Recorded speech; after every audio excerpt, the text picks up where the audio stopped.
naman meron eh. Alam ba ninyo, kapag inyong birthday, nasa buwan ng Marso, Abril at saka Mayo, kayo ay ginawa sa panahon na tag-ulan. Ano ang ibig sabihin? Ito. Honey, giniginaw ka? Ha? Umutan kaya kita, nangangatog ka eh. Gusto mo ka ano? Kuha ko ng hot water? Ha? Yakapin mo na lang. Kapit? Yan, honey. Okay na?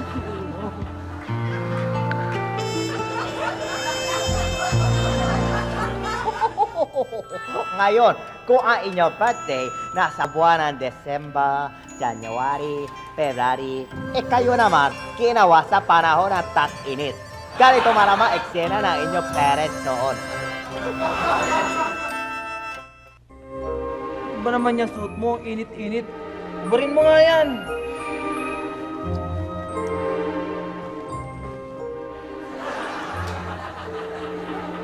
Ano ka rin ba?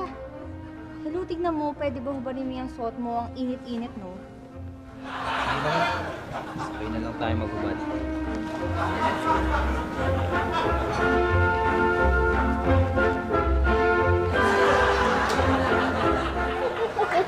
Ngayon, November ba inyong birthday? Ha, di ba niyo napapansin? Pag kayo pinanganak na November, kayo medyo romantic. Bakit? Kayo nahuhulaan ha? Because November minus 9 months equals February. Meaning, most likely, kayo ginawa no Valentine's Day.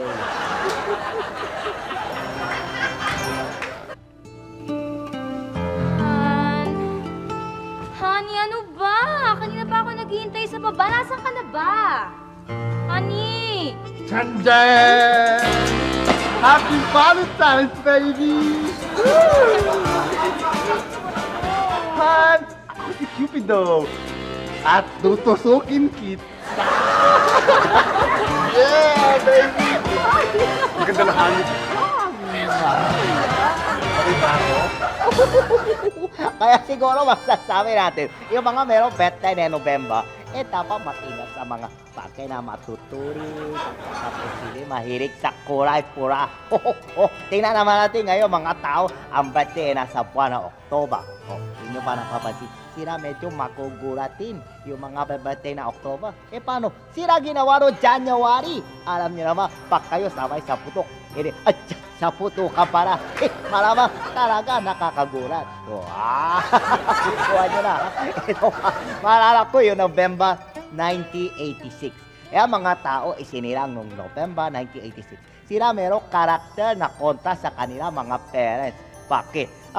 Sila kasi nasyonalista mga magulang nila. Nakagano. Kasi sila po ginawa noong February 1986.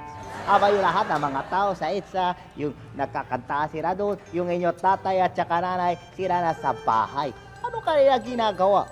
Wala naman sila kakanta na makaisa. Muna sila nagkakaroon muna. Kapit bisig na gano'n. Bago nagtutututok ka na kanyon. Meron niluhuran. Nagmagana na niluhuran na kanyan. Habang may nagkakanta sa EDSA, makaisa. Inyo mami daddy nagkakanta. Makaisa. Makasama.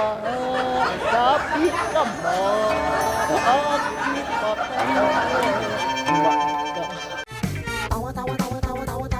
Anytime, anyone, anyhow. Halika manood at sumigaw. Anywhere in the world, everybody in the house. Click and subscribe now. You know.